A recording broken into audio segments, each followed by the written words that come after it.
Bismillahirrahmanirrahim. In the name of Allah, the most compassionate and the most merciful. I am Shahid Nadeem from the platform of Expert Collegiate. आज हम हाजिर हुए हैं BA की class, BCom की class और BSc की part 1 के इंग्लिश के साथ, जिसका नाम है इंग्लिश फॉर अंडर ग्रेजुएट। इस लेवल पे आज हम बात करेंगे इंग्लिश की कि बहुत सारे ऐसे स्टूडेंट्स होते हैं कि जो कन्फ्यूजन का शिकार रहते हैं कि बीए और बीकॉम लेवल पे जो इंग्लिश होती है वो थोड़ी सी टफ लगती है उनको। तो मैं let me tell you that इस लेवल पे जो इंग्लिश है वो बिल्कुल आसान होती है, बहुत इजी होती है। वो ग्रामर होती है, वो पैसेजेस होते हैं, वो एसेज होते हैं कि जो आप जो बेसिक लेवल्स पर पढ़ते हुए आ रहे होते हैं। कन्फ्यूजन सिर्फ यही होती है इंग्लिश में इस्तेमाल होने वाली लैंग्वेज। तो चलें सबसे पहले आज जो मैं आपको इंट्रोड्यूस करवा रहा हूँ लेक्चर नंबर 1 के अंदर BA, BCom and BSc level की इंग्लिश, अंडर ग्रेजुएट इंग्लिश की, तो वो बुक क्या है। तो सबसे पहले मैं जो बुक आपको इंट्रोड्यूस करवा रहा हूँ उस बुक आप देख रहे हैं English for under graduate level. ये वाली वो किताब होगी जो आप बाकी लेक्चर्स के अंदर इस किताब को फॉलो करेंगे। तो इसके अलावा आज मैं आपको सबसे पहले पेपर पैटर्न के बारे में बताऊंगा कि बीकॉम और बीए के लेवल पे जो इंग्लिश का पेपर होता है उसका पैटर्न क्या होता है। तो लेट्स सी, सबसे पहले आपको ये अंडर ग्रेजुएट की जो बुक है इसको फॉलो करना पड़ता है। इसके अगर आप कंटेंट लिस्ट के अंदर जाएंगे तो कंटेंट लिस्ट के अंदर आप देखेंगे फ्रॉम 1st to 6 लेसन्स जो हैं उसको थॉरली स्टडी करना पड़ता है, रीड करना पड़ता है विथ फोकसिंग अटेंशन के साथ। इसके बाद फिर इसी बुक में अगर आप आते हैं पेज नंबर 168, पेज नंबर 168 के ऊपर आप आते हैं तो यहाँ पे स्टोरीज राइटिंग होती है, स्टोरीज रीडिंग एंड राइटिंग। आप इन स्टोरीज के अंदर अगर आप नज़र दौड़ाएंगे तो आपको मुख्तलिफ़ किस्म की, मुख्तलिफ बैंड की और मुख्तलिफ जो है एटीट्यूड की स्टोरीज मिलेगी। हमने 1 to 6 यहाँ स्टोरीज़ को भी पढ़ना पड़ता है। तो इस तरह से आइए सबसे पहले मैं आपको पेपर के पैटर्न के बारे में बताता हूँ कि वो पैटर्न जो ग्रेजुएट लेवल पे इंग्लिश होती है उसका पैटर्न जो होता है उस पेपर की क्या होती है। तो सबसे पहले जो हमारे पास क्वेश्चन जो हम फेस करते हैं वो क्वेश्चन जो होता है उसका नाम होता है सीन पैसेज। क्वेश्चन नंबर 1 के अंदर सीन एंड अनसीन पैसेजेस होते हैं। अब सीन एंड अनसीन पैसेजेस का पैटर्न क्या होता है, तो लेट मी एक्सप्लेन दैट कि जो सीन पैसेज होता है which is basically taken from your text book और अनसीन पैसेज जो होता है वो आउटसाइड से होता है। फॉर एग्जाम्पल, अगर आप थोड़ी देर के लिए आपसे मैं ये कहता हूँ कि आपने कराची के इलाके नाज़िमाबाद के को देखना है, तो अगर आप वो इंसान जिसने नाज़िमाबाद का एरिया जो है वो अच्छी तरीके से नहीं देखा है और आप उससे क्वेश्चन पूछ लेते हैं तो you won't be able to answer you any question. अगर आप ये समझते हैं कि जो चीज़ आपने देखी हुई है, आपने उसके जो है बहुत चौक एंड ब्लॉक एरियाज़ हमारे यहाँ कराची के अंदर हैं, बहुत सारे ऐसे लोग हैं जो एरियाज़, इतना वाइड एंड एक्सटेंडेड एरिया है कराची का, तो उस एरिया में सब लोगों को जानकारी नहीं होती।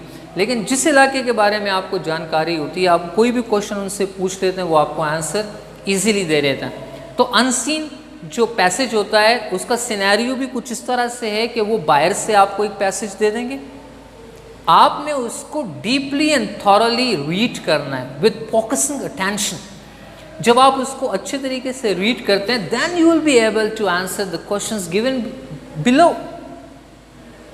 तो आप पैसेज के अंदर ये ख्याल करेंगे। तो जो क्वेश्चन नंबर 1 होता है वो सीन एंड अनसीन पैसेजेस का होता है। Seen and unseen passages BA and BCom level part 1 के ऊपर इंग्लिश जो होती है वो ज़रा सी आम इंग्लिश से हटकर होती है। अगर आप अपने इस अंडर ग्रेजुएट बुक के ऊपर नज़र करें तो आपको जो इंग्लिश नज़र आएगी वो जर्नलिस्टिक लैंग्वेज है, जो एवरीडे लाइफ के अंदर you come across in newspapers, novels और whatsoever। Journalistic type of language होती है, इजी होती है, आप रूटीन इंग्लिश के अंदर उसको देखते हैं।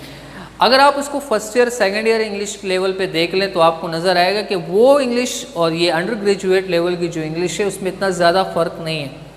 ये वाली जो इंग्लिश होती है BA एंड BCom लेवल पे बहुत आसान होती है rather than the previous first year and second year जिसमें प्योर लिटरेचर होता है। तो ये आपने इजीली, और एक बात और भी इम्पॉर्टेंट है कि जब आप ग्रेजुएशन लेवल पे आते हैं तो you must know that how to speak and how to read and how to write. Mostly student ऐसे हैं कि जो MA इंग्लिश भी कर रहे होते हैं, लेकिन वो MA इंग्लिश करने के बाद भी उनको इंग्लिश की जो नो हाउ होती है, उसके प्रोज एंड कॉन्स होते हैं, वो उससे अनअवेयर होते हैं। तो सबसे पहले जब आप इस लेवल पे इंग्लिश कर रहे होंगे तो आपको पता होना चाहिए कि आप पढ़ के आ रहे हैं। मैं आपको बताऊंगा कि सीन एंड अनसीन पैसेजेस को सॉल्व कैसे करते हैं, उसका पैटर्न क्या है, उसका तरीकाकार क्या है। तो अब आते हैं क्वेश्चन नंबर 3 के ऊपर। क्वेश्चन नंबर 3 के अंदर आप देखेंगे स्टोरी क्वेश्चंस। तो क्वेश्चन नंबर 3 में आप जब आते हैं तो यहाँ पे आपको जो आपने पेज नंबर 168 के ऊपर जो 6 स्टोरीज दी होती हैं, तो वहाँ से क्वेश्चंस आपको दिए जाते हैं। अब क्वेश्चन का आंसर आपने देना है how, the same method. First you have to read the story thoroughly with the focusing attention and then the questions are given from the stories। And और स्टोरी के क्वेश्चन देना आसान भी होता है क्योंकि आपने उसको नरेटिव मैनर के साथ उसके क्वेश्चंस देखने होते हैं। तो क्वेश्चन नंबर 3 जो होता है वो स्टोरी राइटिंग में से आता है। 6 स्टोरीज दिए गए हैं। इसके बाद क्वेश्चन नंबर 4 है। क्वेश्चन नंबर 4 जो हमारे पास होता है वो ग्रामर होती है, और ग्रामर भी वही ग्रामर होती है जो आप primary level, secondary level, higher level के ऊपर आप वो ग्रामर पढ़ रहे होते हैं। लेकिन जो ग्रामर जो है वो जो BCom या BA लेवल पे दिए जाते हैं वो थोड़ा सा upgraded and applied type of grammar होती है। टेंसेस होते हैं, प्रेपोजिशन होते हैं, आर्टिकल्स होते हैं। अब वो जो 5 चीज़ें हैं वो क्या है मैं बताता हूँ। ग्रामर के अंदर सबसे पहले जो 4 चीज़ें होती है, सबसे पहले आपने यूज़ ऑफ आर्टिकल्स इसको थॉरली स्टडी करना है। Secondly you must no the ins and outs of prepositions, and thirdly uses of tenses, and the last one is passive voices, and the last one अक्सर पूछा जाता है वो है narrations। ये 5 ऐसे टॉपिक्स होते हैं ग्रामर के अंदर पढ़ाए जाते हैं जो BA लेवल पे होते हैं। सबसे पहले आपने आर्टिकल्स के बारे में थॉरली स्टडी करना है, उसके जो है इन्स एंड आउट्स हैं, उसके जो तकरीबन अल्फ़ा एंड ओमेगा सारी चीज़ों के ऊपर आपने उसके ऊपर नज़र दौड़ानी है। सेकेंडली प्रेपोजिशंस हैं, प्रेपोजिशंस इस पर भी बात करेंगे नेक्स्ट लेक्चर के अंदर, डिटेल के साथ हम इसको पढ़ेंगे। यूसेज ऑफ टेंसेस, टेंसेस जो आपने 9-10 लेवल पे पढ़े होते हैं वो थोड़े से हटकर होते हैं, यहाँ पे थोड़े से अप्लाइड टाइप के टेंसेस होते हैं, उसका सेंस थोड़ा सा ब्रॉड होता है, थोड़ा सा अप होता है। छोटे लेवल पे तो आपको स्मॉल सेंटेंसेस दिए जाते हैं, यहाँ पर आपको टेंसेस का यूज़, वर्ब का यूज़ थोड़ा अच्छे तरीके से करना होता है, कंफ्यूज करते हैं बहुत ज़्यादा। Thirdly passive voice and active voices बिल्कुल सेम वही मैनर्स हैं, आसान सेंटेंसेस भी होते हैं, लेकिन अंडर ग्रेजुएट लेवल पे जो सेंटेंसेस आपको दिए जाएंगे वो पैराग्राफ की सूरत में होते हैं, वो कंपाउंड एंड कॉम्प्लेक्स सेंटेंसेस की सूरत में होते हैं। ये भी आपने अच्छे तरीके से पढ़ना होता है। उसके बाद नरेशंस हैं, नरेशन भी सेम मैनर्स जैसे आप सेकेंड ईयर में देखते हैं उस लेवल पे होते हैं, और फिर 9-10 लेवल पे जो आप नरेशंस पढ़ते हैं बिल्कुल सेम उसी तरह से होते हैं, थोड़े से कॉम्प्लेक्स होते हैं। ज़ाहिर बड़े लेवल पे आप जो पेपर दे रहे होते हैं तो आपको ये चीज़ देखनी होती है कि ग्रामर को प्राइमरी लेवल पे नहीं दिया जाता, सेंटेंस नॉर्मल सेंटेंस के अलावा कॉम्प्लेक्स सेंटेंस नरेशंस में दिया जाता है, ठीक है, ताकि लोग थोड़ा कन्फ्यूजन के लिए।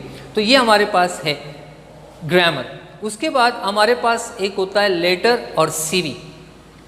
लेटर टू द एडिटर्स, आप सबको पता है कि हमारे पास 2 टाइप के लेटर्स होते हैं, एक ऑफिशियल टाइप ऑफ लेटर्स होते हैं, एक पर्सनल टाइप ऑफ लेटर्स होते हैं। ग्रेजुएट लेवल के ऊपर पर्सनल टाइप ऑफ लेटर्स बिल्कुल नहीं दिए जाते हैं, हमेशा ऑफिशियल टाइप ऑफ लेटर्स जो होते हैं। ऑफिशियल टाइप ऑफ लेटर्स का मतलब वो वाले लेटर्स होते हैं जो आप किसी भी ऑफिशियल जो बंदा होता है उसको लिखते हैं, जैसे एडिटर हो गया, कोई मैनेजर हो गया, या कोई फिर MNA MPS हो गए, इस टाइप के जो हायर अथॉरिटी कंसर्न्ड लोग जो होते हैं उनको जब आप लेटर लिखते हैं तो इस तरह के टाइप ऑफ लेटर्स होते हैं। ये होते तो लेटर्स हैं लेकिन इनका पैटर्न एप्लीकेशन की तरह होता है। यहाँ पर भी आप कंफ्यूज थोड़े से हो सकते हैं क्योंकि यहाँ पे जो पैटर्न दिया जाता है वो चीज़ चेक की जाती है कि आप कहाँ कहाँ पर गलतियाँ करते हैं, लेटर्स का तरीका क्या है। इसके साथ ऑप्शनल एक और चीज़ होती है, वो है CV, आई मीन रिज्यूम्स। जो रिज्यूम्स राइटिंग होती है, आप CV कैसे डेवलप करते हैं, CV बनाने का एक तरीक़ाकार होता है। उसके साथ एक अटैच लेटर्स भी होता है, कवरिंग लेटर जिसको हम कहते हैं। एक कवरिंग लेटर भी इस CV के साथ दिया जाता है। वो कवरिंग लेटर का पैटर्न क्या होता है, कैसे हम लिखते हैं, उसको हम बगौर देखेंगे। इसके बाद लास्ट के अंदर एक और टॉपिक दिया जाता है, ऐसे राइटिंग, ऐसे कंपोजिशंस, ऐसे राइटिंग। अब आप ये समझ रहे होंगे कि आम रूटीन एसेज इसमें होते हैं, ग्रेजुएशन लेवल पे हरगिज़ ऐसा नहीं होता। यहाँ पर जो एसेज वगैरह दिए होते हैं, मज़ामीन जो होते हैं, इज समवट टफ।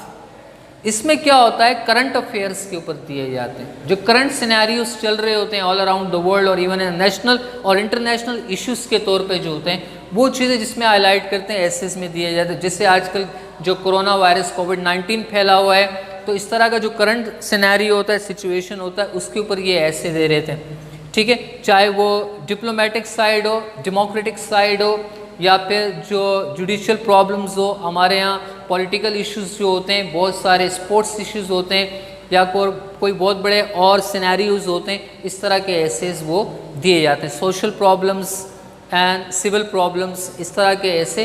तो यहाँ ग्रेजुएट, अंडर ग्रेजुएट लेवल पे जो एसेज होते हैं वो थोड़े सेपरेट होते हैं, थोड़े से डिफरेंट होते हैं 9th 10th और फर्स्ट ईयर लेवल के ऊपर। तो आज मैंने आपको BA, BCom और BSc पार्ट 1 के जो पेपर्स पैटर्न है उसके बारे में बताया। इसके अलावा जब मैं ग्रामर के अंदर आता हूँ, तो ग्रामर के अंदर आप सिर्फ ये ग्रामर देख रहे होते हैं कि ये वाली ग्रामर पढ़ाई जाती है, 5 से 6 टॉपिक्स। लेकिन कभी कभी एक और टॉपिक इजाफी तौर पे दिए जाते हैं, वो है WH क्वेश्चंस। ये 5 दिए जाते हैं WH क्वेश्चंस जो हमारे पास होते हैं। ये बहुत आसान होता है, ठीक है। WH क्वेश्चंस में W जैसे फॉर एग्जांपल इंटेरोगेटिव प्रोनाउन होते हैं, where, why, which, how, when, इस तरह के WH क्वेश्चंस जो होते हैं, ये चीज़ें देखी जाती है, इसको हम लोगों ने चेक करना है। फॉर एग्जांपल आपको एक क्वेश्चन बना के दिया जाता है कि आपने कराची के मेयर से, you have to ask 5 WH question to the mayor of Karachi about dish problems, whatever problem. आपको 5 क्वेश्चंस पूछने उस प्रॉब्लम के हवाले से कराची के मेयर से, या प्रेसिडेंट ऑफ पाकिस्तान से आपने कोई इशू पे बात करनी, कश्मीर इशू आपको दिया जाता है, आपने प्राइम मिनिस्टर से कश्मीर इशू पे 5 WH क्वेश्चंस जो है वो पूछने। सिचुएशन वो पेपर में आपको दे देंगे। इसका डेवलपमेंट बहुत आसान है कि WH क्वेश्चंस क्रिएट कैसे किए जाते हैं। In the coming lectures, I'll tell you all about how to make the WH questions. तो ये हमारे पास इस तरह का एक जो है कंप्लीट पिक्चर आ गई है। अब एक और चीज़ आपको मैं बता देता हूँ कि हम थोड़ी सी एक और डिस्कस करते हैं सीन और अनसीन पैसेजेस के ऊपर। तो सीन एंड अनसीन पैसेजेस जो होते हैं, ये थोड़े से टिपिकल भी होते हैं, थोड़े से नॉर्मल होते हैं। लेकिन फॉर एग्जांपल ये स्टूडेंट इसमें नाकाम क्यों होते हैं? सीन पैसेजेस हमेशा बुक में से दिए जाते हैं।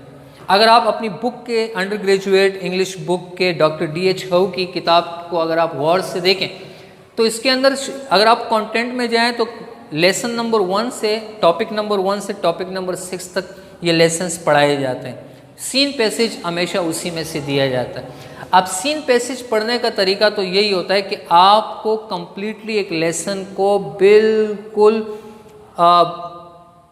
फाइन तरीके के साथ आपने उसको रीड करना है। जैसे चैप्टर नंबर 1 है अ ट्रैफिक नाइटमेयर, फिर उसके बाद दूसरा एक लेसन जो हमारे पास आता है वो होता है ग्रेट जाइंट, जेंटल जाइंट, इसके बाद ट्राईपोड्स हैं, इसके अलावा द डोर स्विंग्स ओपन है, इसके अलावा एक और चैप्टर जो हमारे पास आते हैं रोड साइड रॉबरी है। इस तरह के लेसन्स हैं, इसको आपने पढ़ना है। अब ये लेसन पढ़ने का तरीका क्या है? For example if you start line number 1 from a lesson a traffic nightmare, तो जब आप पहली लाइन पढ़ेंगे तो दूसरी लाइन जब आप पढ़ेंगे तो वो पिछली वाली जो लाइन होगी उसके साथ इंटरकनेक्टेड होता है। आप ये देखेंगे यहाँ पे इन लेसन्स के अंदर आपका सेंस तोड़ दिया जाता है ताकि स्टूडेंट कंफ्यूज हो जाए। आपने ऐसे नहीं करना, आपने पहला जो सेंटेंस होगा उसको पढ़ना है, दूसरा सेंटेंस जो होगा वो उसका एक रिफ्लेक्शन होगा। आपने फर्स्ट एंड सेकंड सेंटेंस को आगे थर्ड सेंटेंस के साथ कनेक्ट करना है। तो जब आप इस तरह से करेंगे तो पूरा एक लेसन का जो एक समरी है वो आपके जहन में रिफ्रेश हो जाएगी। Then you will be able to answer every question given below at the passage. तो सबसे पहले सीन पैसेज इस तरह से होते हैं। सीन पैसेज ट्राइपॉड में से भी दिए जाते हैं, अ ट्रैफिक नाइटमेयर से भी दिए जाते हैं, जेंटल जाइंट्स में से अक्सर जो है पैसेजेस दिए जाते हैं। बस तरीक़ेकार सिर्फ इतना आपने करना है कि आपने लेसन्स को अच्छी तरीके से पढ़ना है। For example, if you start reading the book, after finishing the lesson then ask yourself what you read, then see that you will be able to answer every question given below the passage। क्योंकि वो जो questions होंगे वो आपके passage में से ही तो हैं, वो बाहर से तो नहीं दिए कि पैसेज कुछ और है और उसके क्वेश्चन कुछ और है। ऐसा नहीं होता है, नॉट एट ऑल, बिल्कुल ऐसा नहीं होगा। तो सबसे पहले आपने ये देखना है कि आपने उस लेसन को अच्छे तरीके से पढ़ना है, उस लेसन का थीम क्या है, उसके अंदर समझाने की क्या कोशिश की गई है। तो ये वो चीज़ है जो आपने इस पर डिस्कस करना है। लेकिन सबसे जो ज़्यादा मेन इशू है कि जब आप ग्रेजुएशन लेवल पर आते हैं और आप इंग्लिश को स्टार्ट लेते हैं तो कन्फ्यूजन आपको नहीं होनी चाहिए कि according to the some Supreme Court law कि जब एक स्टूडेंट क्लास 8 में पहुंचता है he must know how to speak English, but unfortunately with great sorrows and grief I am explaining this thing के जो हम ग्रेजुएट लेवल के ऊपर आते हैं एमए इंग्लिश कर जाते हैं लेकिन we are unable to speak English, हमें उसकी अप्स एंड डाउन्स का नहीं पता होता है। तो जब आप पढ़ेंगे ग्रेजुएशन लेवल की इंग्लिश तो फिर आप बड़ी अच्छी किताब है, इससे आपको लर्निंग प्रोसेस, बहुत ग्रामेटिकल स्ट्रक्चर्स हैं, लैंग्वेज स्ट्रक्चर्स आप सामना करेंगे तो फिर आप देखेंगे कि आप बेहतरीन तरीके से इस चीज़ को पढ़ पाएंगे। तो आज हमने बात की लेक्चर नंबर 1 में English for graduate level, under graduate level. इसके अंदर मैंने आपको पूरे का पूरा पैटर्न सिस्टम समझा दिया कि इस तरह से आपने क्वेश्चन को एक लाइन अप करके क्या क्या चीज़ें आपने स्टडी करनी है। तो सबसे पहले आपने सीन एंड अनसीन पैसेजेस के लिए जो है वो बुक को फॉलो करना है। इसके बाद ग्रामर के लिए आपको जो प्रीवियस ग्रामर 9th-10th लेवल पे उसको कैसे हम लोग देखते हैं, डील करते हैं, वो आपने देखना है। तो मुझे उम्मीद है कि आज का लेक्चर जो है वो आपको समझ में आ गया होगा, all about under graduate level English. अगर कोई क्वेश्चंस हैं तो नेक्स्ट लेक्चर के लिए आप तैयार कीजिए, हम इसको डिस्कस ज़रूर करेंगे और अपने इस अगली वीडियो में भी शामिल करेंगे। तो मुझे उम्मीद है कि आप लोग जो है किताब को भी फॉलो करेंगे, ग्रामर को भी फॉलो करेंगे और अगर कोई इश्यूज़ है उस पर डिस्कस करें। नेक्स्ट लेक्चर तक मुझे इजाज़त दीजिए। अल्लाह हाफिज़।